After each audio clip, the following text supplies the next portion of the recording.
Паралелно планирање на претседателските и на парламентарните избори. Овие месеци партиите мора да решаваат и за едното и за другото, бидејќи со 2024 доаѓаат и редовните термини за двата изборни циклуси.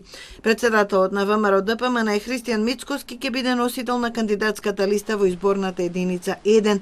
За другите единици не ги открива адутите. Те сум роден во Скопје, тука сум израснат, живеам во општина Карпош.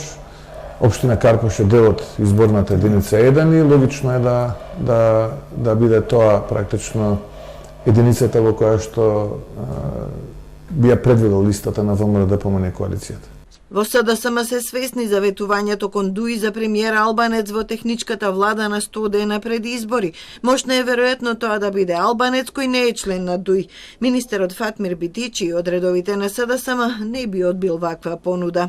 Ако општествениот консензус моментум побара од мене да служам на позицијата на премиер, сум рекол дека би го прифатил предизвикот. Но тоа не е единствената цена за која што имам влезено во политиката. Секој нормален човек ќе каже треба да имате амбиции. Јас велам амбицијата е да служам на граѓанинот. Ако се побара да служам како премиер, спремен сум да одговорам на највисоко можно ниво.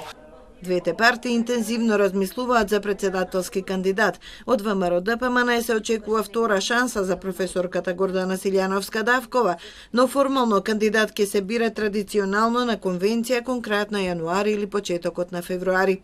И во СДСМ тече внатрепартиска анкета. Најголеми шанси јавноста му дава на министерот за внатрешни работи Оливер Спасовски, кој би бил заеднички кандидат на владеачката коалиција, иако не е исклучено втор мандат да му се понуди на Стево Пендаровски.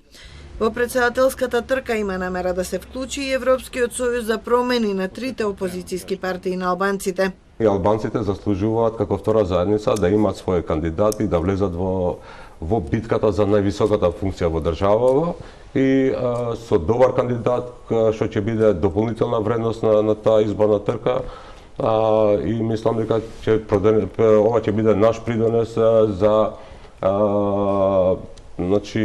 демократските процеси во Република Македонија и мислам дека ќе бидат клучни гласови и за претседателски, но и за парламентарни избори. Термините за избори се уште не се познати. Власта смета дека треба напролет да имаме претседателски, а влето парламентарни.